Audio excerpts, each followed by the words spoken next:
The Blind Man and the Talking Dog. There was once an old man whom fortune, whose own eyes are bandaged, had deprived of his sight. She had taken his hearing also, so that he was deaf.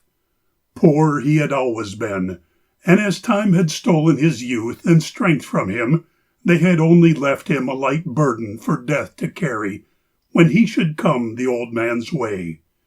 But Love, who is blind also, had given the blind man a dog, who led him out in the morning to a seat in the sun under the crab tree, and held his hat for wayside alms, and brought him safely home at sunset.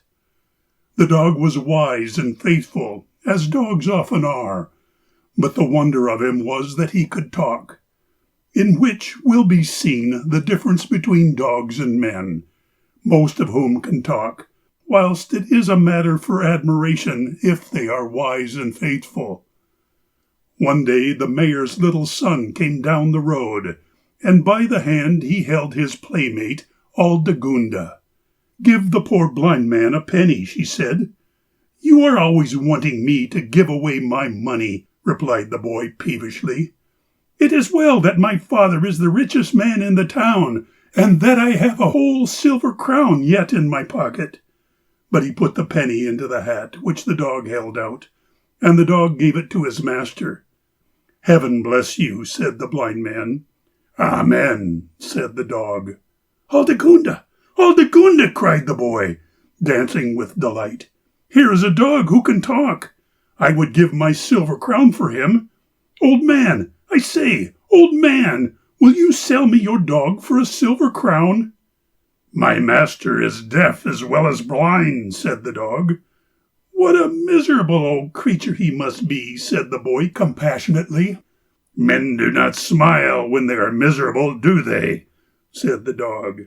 "And my master smiles sometimes, when the sun warms right through our coats to our bones, when he feels the hat shake against his knee as the pennies drop in, and when I lick his hand.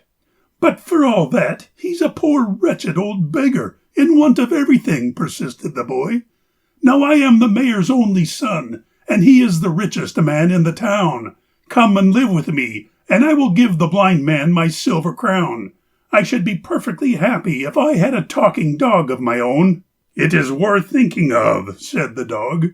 "I should certainly like a master who was perfectly happy. You are sure that there is nothing else you could wish for?" "I wish I were a man," replied the boy, "to do exactly as I chose, and have plenty of money to spend, and holidays all the year round." "That sounds well," said the dog. "Perhaps I'd better wait until you grow up. There is nothing else that you want, I suppose?" "I want a horse," said the boy, "a real black charger. My father ought to know that I am too old for a hobby horse. It vexes me to look at it." "I must wait for the charger. I see," said the dog. "Nothing vexes you but the hobby horse, I hope?" "Aldegunda vexes me more than anything," answered the boy, with an aggrieved air, "and it's very hard when I am so fond of her. She always tumbles down when we run races. Her legs are so short. It is her birthday today, but she toddles as badly as she did yesterday, though she's a year older." "She will have to learn to run by the time you are a man," said the dog. "So nice a little lady can give you no other cause of annoyance, I'm sure." The boy frowned. "She is always wanting something. She wants something now, I see. What do you want, Aldegunda?" "I wish," said Aldegunda timidly, "I should like the blind man to have the silver crown, and for us to keep the penny, if you can get it back out of the hat." "That's just the way you go on," said the boy angrily. "You always think differently from me. Now remember, Aldegunda, I won't marry you when you grow big unless you agree with what I do, like the wife in the story of What the Good Man Does is Sure to be Right." On hearing this, Aldegunda sobbed till she burst the strings of her hat, and the boy had to tie them afresh. "I won't marry you at all if you cry," said he. But at that she only cried the more, and they went away bickering into the green lanes.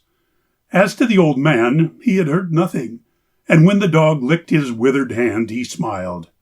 Many a time did the boy return with his playmate to try and get the talking dog, but the dog always asked if he had yet got all that he wanted, and, being an honourable child, the boy was too truthful to say that he was content when he was not.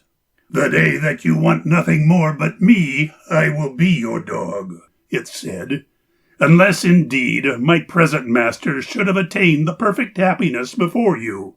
"I'm not afraid of that," said the boy. In time the mayor died, and his widow moved to her native town and took her son with her. Years passed, and the blind man lived on, for when one gets very old and keeps very quiet in his little corner of the world, death seems sometimes to forget to remove him. Years passed, and the mayor's son became a man, and was strong and rich, and had a fine black charger. Aldegunda grew up also. She was very beautiful, wonderfully beautiful, and Love, who is blind, gave her to her old playmate. The wedding was a fine one, and when it was over the bridegroom mounted his black charger and took his bride behind him and rode away into the green lanes. "Ah, what delight!" he said. "Now we will ride through the town where we lived when we were children, and if the blind man is still alive, you shall give him a silver crown. And if the talking dog is alive, I shall claim him, for today I am perfectly happy and want nothing." Aldegunda thought to herself, "We are so happy and have so much that I do not like to take the blind man's dog from him." But she did not dare to say so. One, if not two, must bear and forbear to be happy even on one's wedding day. By and by they rode under the crab tree, but the seat was empty. "What has become of the blind man?" the mayor's son asked of a peasant who was near. "He died 2 days ago," said the peasant. "He is buried today, and the priest and chanters are now returning from the grave." "And the talking dog?" asked the young man. "He is at the grave now," said the peasant, "but he has neither spoken nor eaten since his master died." "We have come in the nick of time," said the young man triumphantly, and he rode to the churchyard. By the grave was the dog, as the man had said, and up the winding path came the priest and his young chanters, who sang with shrill, clear voices, "Blessed are the dead who die in the Lord."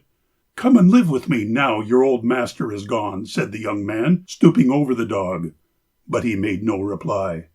"I think he is dead, sir," said the gravedigger. "I don't believe it," said the young man fretfully.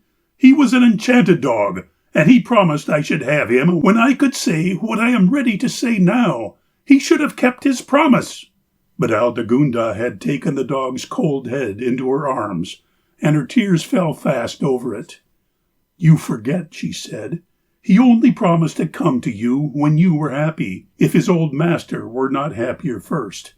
And perhaps—" "I remember that you always disagree with me," said the young man impatiently. "You always did do so. Tears on our wedding day, too.